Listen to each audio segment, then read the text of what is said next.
tidak? Kita lihat sekarang kasus-kasus yang terbaru hari ini. Bermunculan kaum liberal, kaum sekuler, kaum pluralisme, sekulerisme, liberalisme, pluralisme, feminisme, materialisme, rasionalisme. Itu semuanya isme-isme itu. Itu disampaikan oleh siapa? Syekh Hasim Al-As'ari dalam kitabnya Risalah Ahlus Sunnah wal Jamaah. Kelak akan muncul kelompok-kelompok yang isme-isme itu, dan semuanya itu menyesatkan. Nah, kita lihat satu-satu. Baru-baru ini bermunculan fikiran-fikiran yang sangat tidak konsisten terhadap agama. Kata profesor itu,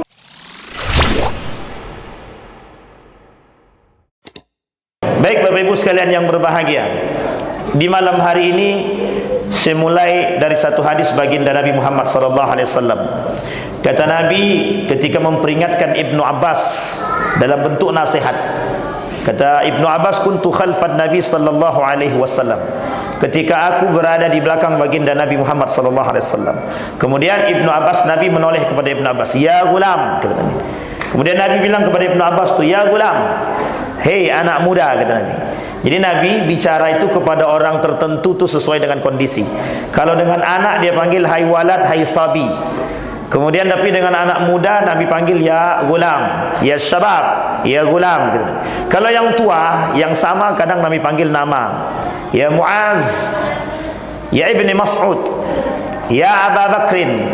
Kemudian dengan yang lain, kalau yang lebih tua dari Nabi, kadang Nabi memanggil dengan sebutan ya, dengan orang-orang yang penghormatan lebih tua. Jadi Nabi menyesuaikan kondisi.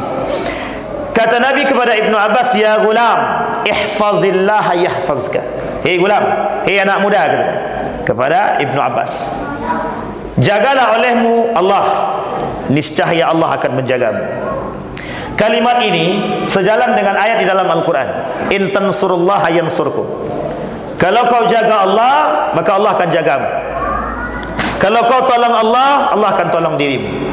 Pertanyaan yang besar muncul, mungkinkah kita jaga Allah dan tolong Allah? Mungkinkah kita menolong Allah atau menjaga Allah? Mungkin atau tidak? Sedikit yang menjawab, sisanya ragu. Mungkin apa tidak kita jaga Allah atau tolong Allah? Tidak mungkin. Berarti ini ada makna.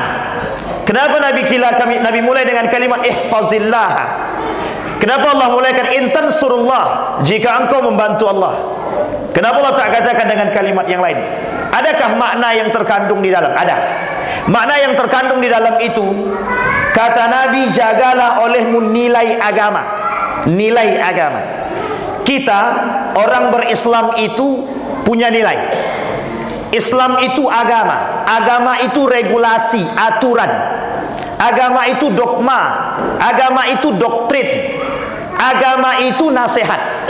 Nabi bilang dalam hadisnya, ad-din an-nasihah. Liman? Lillahi wali rasulihi wali kitabihi wali a'immatil muslimin wa ammatihim. Kata Nabi, agama itu nasihat. Untuk siapa? Untuk Allah, Rasulnya, kitabnya, kita semua. Artinya Nabi sampaikan bahwa agama itu nasihat, agama itu doktrin, agama itu nilai. Artinya orang yang beragama bernilai. Orang yang beragama beradab.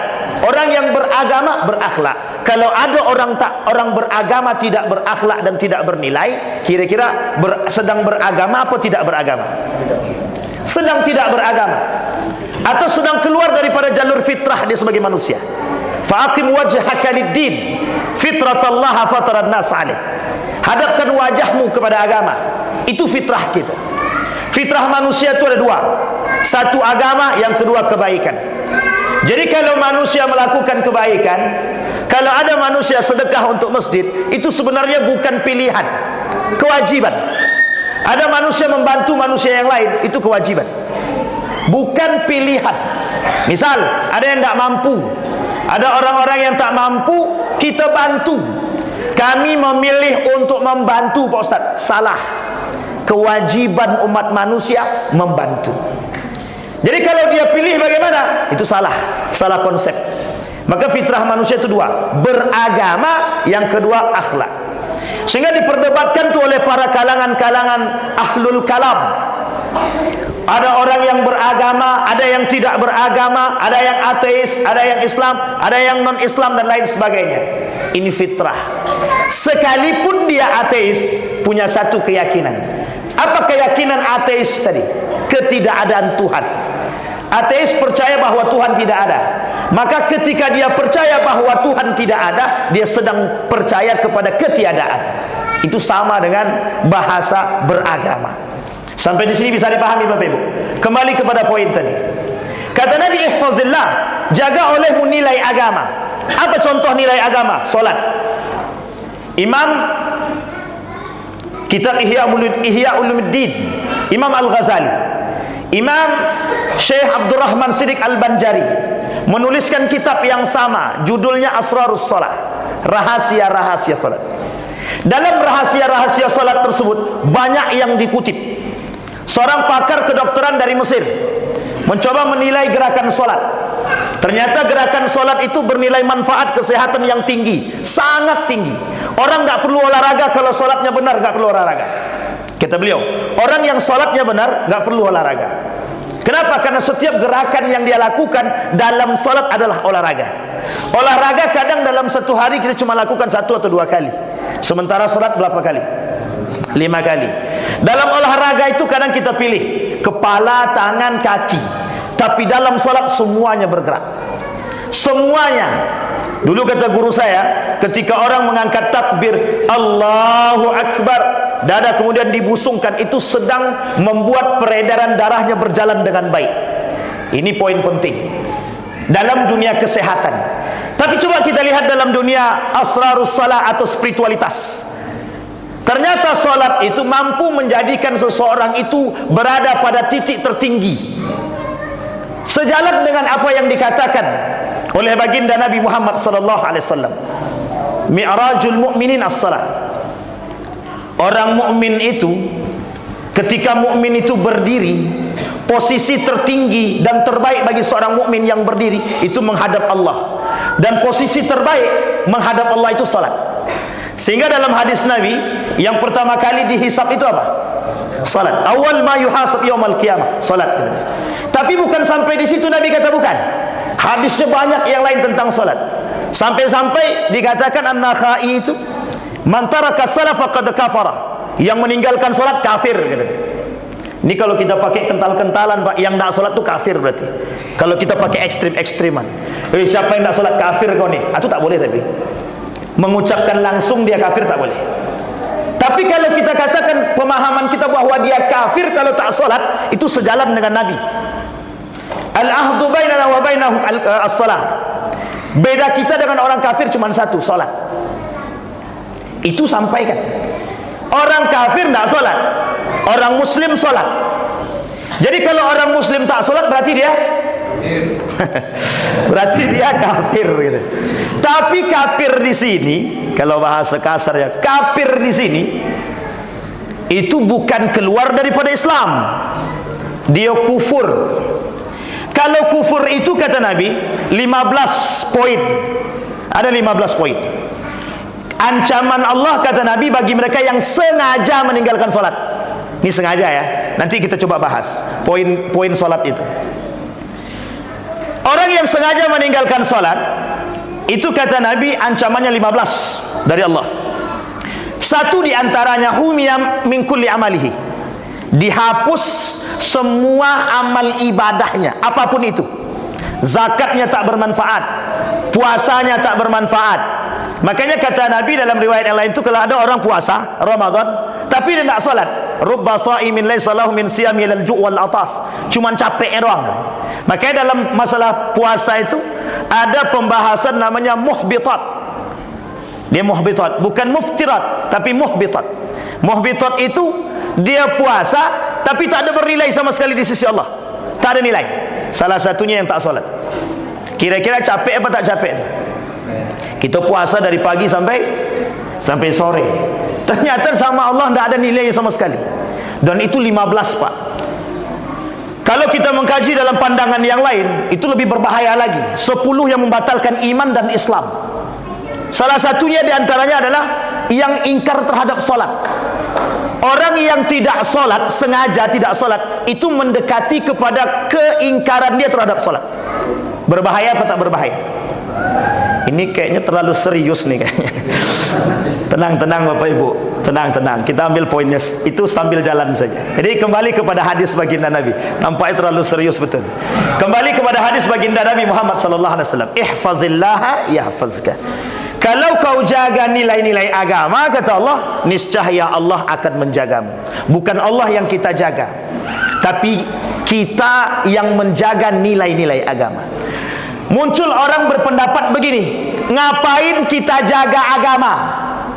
Kan gitu. Ngapain kita menjaga agama? Agama itu sudah pasti dijaga oleh Allah. Itu yang ngomong bukan manusia, yang ngomong tuh Allah. In tansurullaha yansurkum. Jika kalian jaga agama, niscaya Allah akan menjaga kalian. Kalian jaga Allah, kalian jaga nilai. Kita lihat sekarang kasus-kasus yang terbaru hari ini. Bermunculan kaum liberal, kaum sekuler, kaum pluralisme, sekulerisme, liberalisme, pluralisme, feminisme, materialisme, rasionalisme. Itu semuanya isme-isme itu. Itu disampaikan oleh siapa? Syekh Hasim Al-As'ari dalam kitabnya Risalah Ahlus Sunnah wal Jamaah. Kelak akan muncul kelompok-kelompok yang isme-isme itu, dan semuanya itu menyesatkan. Kita lihat satu-satu. Baru-baru ini bermunculan fikiran-fikiran yang sangat tidak konsisten terhadap agama. Kata profesor itu, yang ikut paskibraka tidak usah sholat, tidak usah pakai jilbab. Betul ya? Ini kasus yang kemarin 17 Agustus. Kemudian kasus yang lain, ada orang muslim membakar Al-Quran. Ada orang muslim melempar Al-Quran. Membakar, melempar, menginjak, nyanyi, joget di atas Al-Quran.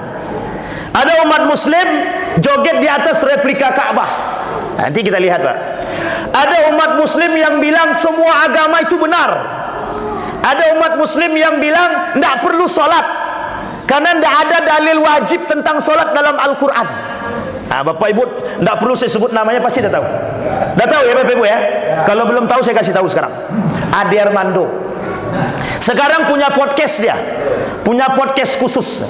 Ade Armando selalu tampil di Cokro TV, bukalah itu merusak itu mereka itu yang merusak Islam. Artinya kita disuruh sama Allah berperang dengan orang-orang seperti itu, berperang secara pikiran, bukan tenaga. Tapi kata Nabi dalam riwayat yang lain, tapi ini ingat ya, dalam agama jangan dibawa keluar. Kalau ketemu dengan orang munafik dan khawarij, bunuh, kata Nabi. Cuman kan kita tidak mungkin bunuh, Pak. Masuk penjara kita. Artinya kita disuruh memerangi orang-orang yang merusak agama. Ternyata yang merusak agama itu bukan dari luar saja, tapi dari dalam Islam itu sendiri. Nama garis besarnya munafik. Apa namanya? Coba bayangkan, Pak, simbol munafik itu yang paling tinggi dilihatnya di mana? Di sholat. Saya cek, saya coba uraikan satu-satu. Karakteristik orang munafik, kata Allah dalam Al-Quran, wa idza qamu ila sholati qamu kusala. Sholatnya main-main. Tapi bukan berarti nanti Bapak tengok siapa yang sholatnya main-main. Tidak boleh itu, Pak. Ada larangan dalam munafik itu.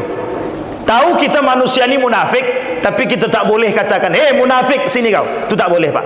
Itu etika. Itu tak boleh. Satu, orang yang main-main dalam sholat. Yang kedua, disampaikan oleh Nabi, bagi orang munafik itu sholat terberat cuman dua, subuh sama isya. Jadi kalau subuh dan isya, orang munafik berat banget tuh. Boro-boro sholat, bangun aja dah alhamdulillah tuh. Itu tandanya munafik.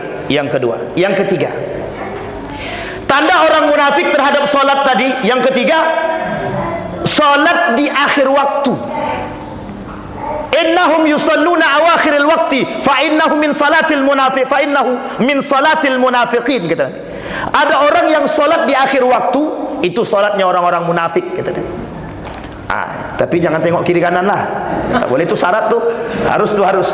Jam 12.30 sholat zuhur, jam 15.30 sholat asar, dia solat jam 15, jam 15.15, jam 15.20, kalau perlu sebelum azan dia solat.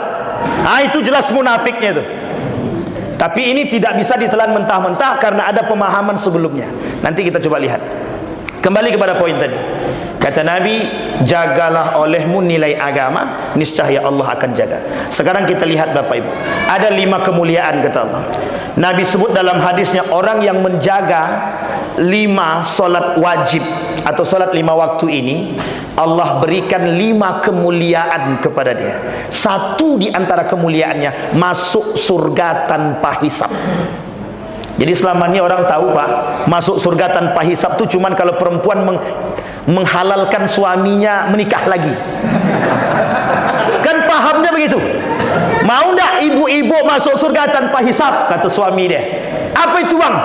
Halalkan aku menikah lagi, kata dia. Boleh bang nikah silakan, tapi besok bang nggak usah di sini lagi, kata dia. Berarti tak mau masuk surga tanpa hisab. Coba bapak ibu tanya pulang ke rumah, bapak-bapak tanya sama istrinya, mau ndak mereka masuk surga tanpa hisab? Jawabannya agak ragu tuh mesti. Kalau abang mau silakan cari perempuan yang lain, biarlah aku surga-surga yang lain. Ini poin penting bapak ibu. Ternyata masuk surga tanpa hisab itu salah satunya ada orang yang menjaga salat 5 waktu, kata Nabi. Hadis ini sahih dalam kitab Al-Kabair Samsuddin Az-Zahabi dalam persoalan masalah salat. Nah sekarang kita lihat Bapak Ibu masalah salat ini.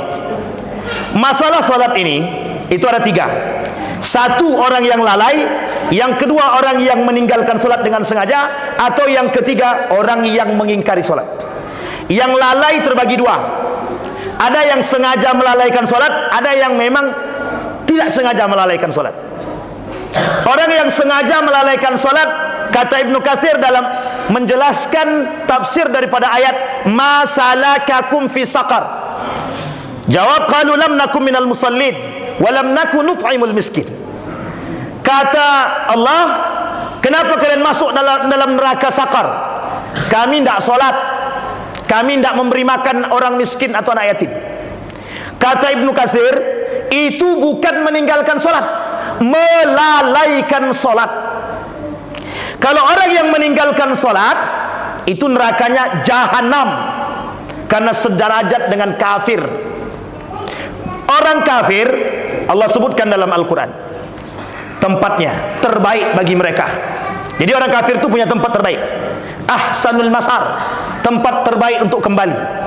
Innallaha jami'al munafiqina wal kafirina fi jahannam jami'an.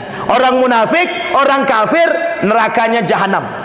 Ternyata yang lebih berbahaya bukan kafir, munafik. Bahkan disampai dikatakan oleh Allah dalam Al-Quran itu, innal munafiqin fid darkil asfal minan nar. Jadi alat bakar daripada neraka jahanam itu orang munafik. Nah ini kalau dibahas munafik, ini tidak akan selesai Pak. Kalau saya tanya, kira-kira siapa di antara bapak ibu yang tidak pernah berdusta? Angkat tangan. Itu mesti, entah Nabi bukan tidak ya, tapi tidak Pak. Kira-kira ada tidak bapak ibu yang tidak pernah berdusta sama sekali? Yang tidak pernah ingkar janji sama sekali? Oh enggak ada semua Pak. Itu alamatul munafiqin. Jadi kita semua ini munafik. Enggak kan? Tapi bapak ibu munafik itu ada 2. Munafik itu ada 2. Satu nifakul asghar, yang kedua nifakul akbar. Satu nifakul asghar. Nifakul asghar itu nifakul amal. Dia munafik secara amal. Berdusta dia, memongak kalau bahasa awaknya. Memongak dia, menduto dia, segala macam lah. Mengingkari janji dia, berkhianat dia secara zahir dalam sifatnya, secara zahir dalam karakter hari-harinya. Itu namanya nifakul asghar atau nifakul amal. Yang paling berat itu nifak yang kedua, nifakul akbar, nifakul i'tiqad. Yakin dia berkeyakinan atau munafik secara berkeyakinan. Imam Hasan Al-Basri bilang izharul Islam wa ibtalul kufri salasuna alamatan lil munafik. Dr. Id Al-Qarni dalam kitabnya juga menjelaskan 30 tanda munafik. Artinya 30 tanda munafik ini, itu 30 tanda munafikul akbar, nifakul akbar. Yang lisannya Islam, hati dia tak Islam, hati dia kafir.